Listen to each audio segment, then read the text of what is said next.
आज राजस्थान में विकास के कई और भी कीर्तिमान स्थापित हो रहे हैं। आज ही जोधपुर में नए एयरपोर्ट टर्मिनल का उद्घाटन किया गया है और मैं सोशल मीडिया में देख रहा था कि नए टर्मिनल का आर्किटेक्चर, इंटीरियर ये सोशल मीडिया में छाया हुआ है। चारों तरफ राजस्थान दिख रहा है। साथियों, ये मारवाड़ में पर्यटन, व्यापार और रोजगार को नई गति देगा। इस कार्यक्रम में जो लोग जोधपुर से जुड़े हैं, मैं उनका विशेष रूप से अभिनंदन करता हूं। जोधपुर से ही आज उड़ान योजना के नए चरण की भी शुरुआत हुई है। इसके तहत छोटे छोटे शहरों और दूर दराज के क्षेत्रों को एयर कनेक्टिविटी से जोड़ा जाएगा। साथ ही अब जयपुर में मेट्रो का विस्तार भी होने जा रहा है। भाइयों बहनों, शेखावटी क्षेत्र के जल संकट को दूर करने का इंतजार भी अब खत्म होने जा रहा है। मैं इन सभी प्रोजेक्ट्स के लिए राजस्थान के मेरे भाई बहनों को बहुत बहुत बधाई देता हूं। साथियों, आज राजस्थान के करीब 54,000 युवाओं को सरकारी नौकरी का नियुक्ति पत्र भी मिला है। मैं नियुक्ति पत्र पाने वाले सभी युवाओं के उज्जवल भविष्य की कामना करता हूं और उनका युवा मन राजस्थान के उज्जवल भविष्य को और मजबूती देगा। मैं सबको शुभकामनाएं देता हूं। साथियों, आज राजस्थान की इस धरती से मैं देश के एक और सामर्थ्य की चर्चा करूंगा। आप भी देख रहे हैं,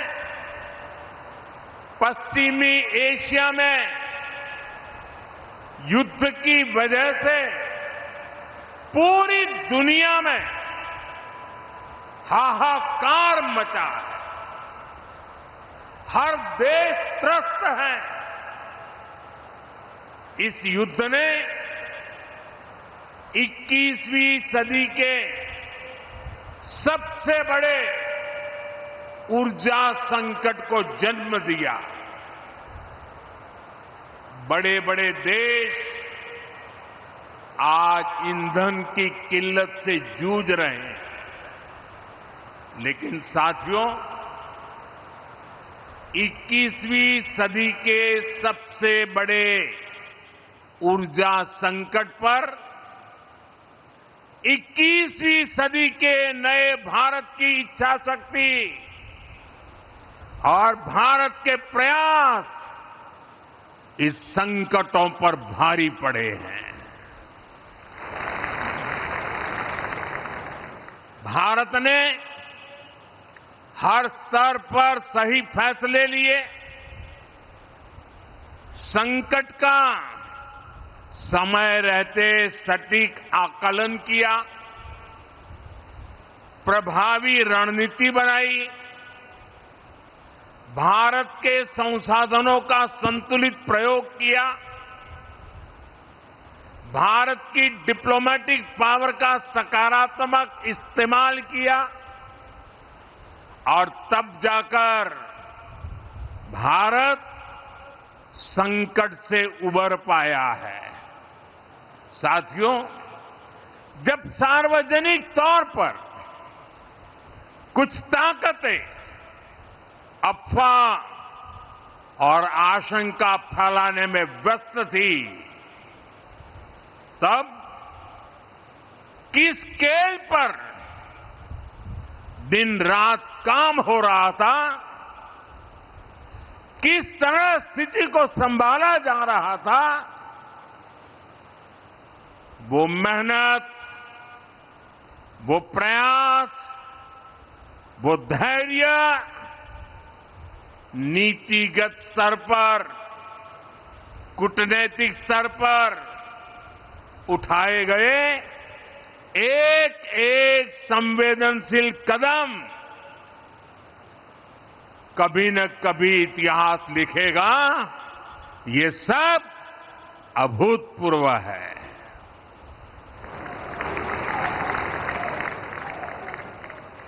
मैं एक उदाहरण देता हूं।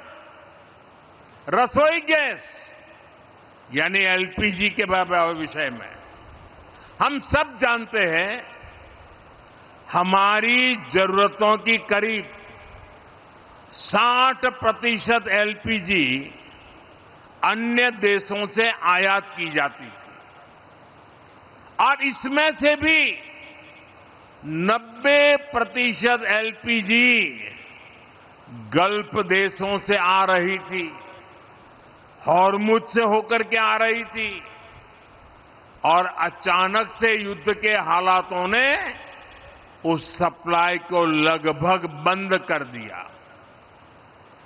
आप अंदाज लगा सकते हैं हमारे देश में कितना बड़ा हाहाकार मचने जा रहा था। लेकिन राजस्थान की इस धरती ने हमें चुनौतियों को भी चैलेंज देना सिखाया है और इसलिए हमने संकट शुरू होते ही रिफाइनरीज के सामर्थ्य पर फोकस किया। औद्योगिक काम के लिए जो गैस बनती थी उसकी जगह रिफाइनरीज को रसोई गैस एलपीजी बनाने के लिए कहा गया और 7 दिनों के भीतर भीतर एलपीजी के उत्पादन में बढ़ोतरी हुई। पहले जो 35,000 मैट्रिक टन एलपीजी का उत्पादन देश में होता था, संकट के दौरान वो 54,000 मैट्रिक टन बढ़ गया। जिन रिफाइनरीज ने पहले कभी एलपीजी नहीं बनाया था, उन्हें भी इसके लिए कॉन्फ़िगर किया गया। साथियों, रसोई गैस की डिमांड का पूरा लोड एलपीजी पर न पड़े, सरकार ने इसका भी ध्यान रखा। पीएनजी कनेक्शन यानी पाइप से रसोई गैस के कनेक्शन बढ़ाने का अभियान चलाया गया।